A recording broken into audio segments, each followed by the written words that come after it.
It was a cold November afternoon in downtown Boston. The sky hung low and gray, with the wind slicing between buildings like invisible blades. Crowds hurried along the sidewalks, heads down, bundled in scarves and coats. The air smelled faintly of roasted peanuts from a nearby vendor and gasoline from the buses that groaned through traffic. From a sleek black Cadillac Escalade, a tall man stepped out, his presence instantly commanding.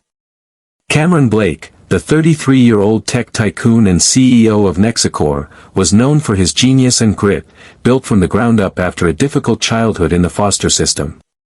His chiseled features were cold as ever, the dark overcoat perfectly tailored, every inch of him polished like a man untouched by hardship. He rarely came out in public without security, but today, something inside had told him to take a walk. Not his assistant. Not his driver. Just him, alone, in a city that had never quite felt like home. As he moved through the street, his eyes scanned faces, automatically, unconsciously, like they always did. For years, he'd searched for something. Or someone. He never quite knew what he was looking for, only that he hadn't found it yet. Then, suddenly, he stopped. There, sitting against the side of a crumbling brick building just off Tremont Street, was a frail woman with a tattered wool coat wrapped tightly around her. Her boots had holes in the toes. Her cheeks were sunken, eyes rimmed with exhaustion, and her gray hair was twisted into a knot under a faded Red Sox beanie. She held a small cardboard sign, cold. Hungry. Anything helps. God bless. Cameron stared. He didn't blink. For a moment, the city's noise faded around him. There was something in her face. Something painfully familiar. His heart began to pound in his chest.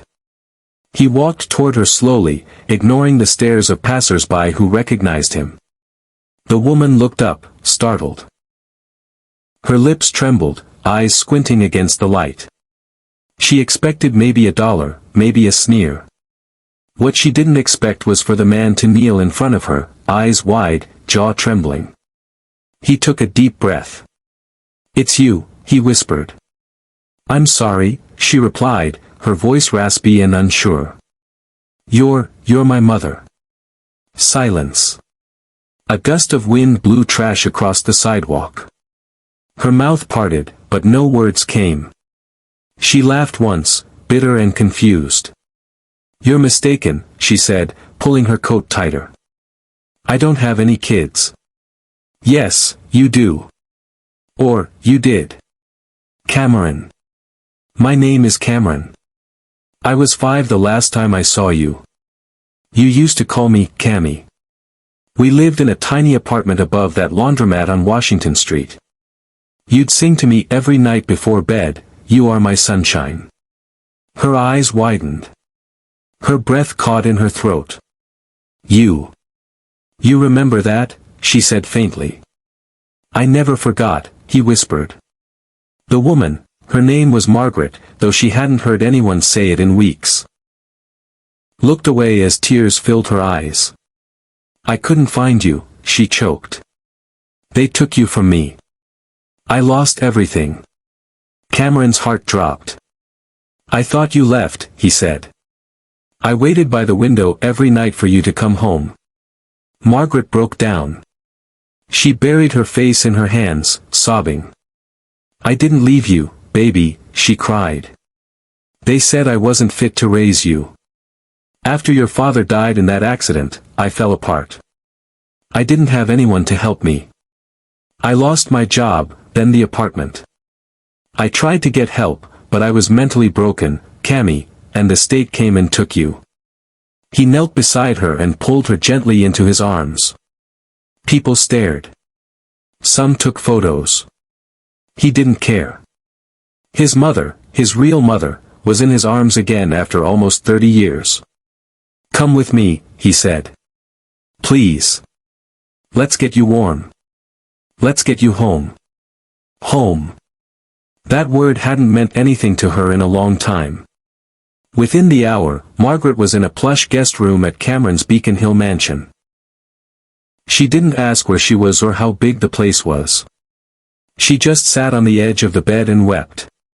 Cameron had already called in his private physician, a trauma therapist, and even a personal chef. He hovered nearby, unsure of how to care for someone he barely knew but somehow loved deeply. "I need to know," he said quietly that evening. "I need to be sure. Will you take a DNA test?" Margaret nodded slowly. "Of course." The test came back 5 days later. Cameron sat at the edge of his leather office chair, the envelope in his hands shaking. He opened it. 99.99% positive. Biological match, mother. He exhaled and wiped his eyes. It was real. She was real. When he entered her room with the news, she looked up, afraid of the answer. "It's you," he said, his voice thick. "It's really you." She clutched his hands and sobbed again, but this time the tears were different, cleansing, full of release. In the days that followed, Cameron began to learn about the years he'd missed. Margaret had spent time in shelters, on the streets, even in psychiatric facilities when things got too dark. She had tried to track him down, but his last name had been changed when he was adopted briefly, then shifted again after he ran away from an abusive foster home. Her search ended in frustration and heartbreak. "You were always in my heart," she said. "I prayed every night you were safe. Even when I was freezing, starving.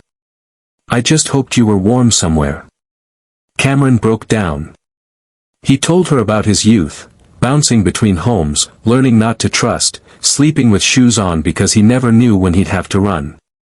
He told her how he'd taught himself coding at 14, built his first company at 18, and never stopped working since. "I thought if I got rich enough, maybe I'd forget," he said. "But I never did. I remembered your eyes, your voice, and that song."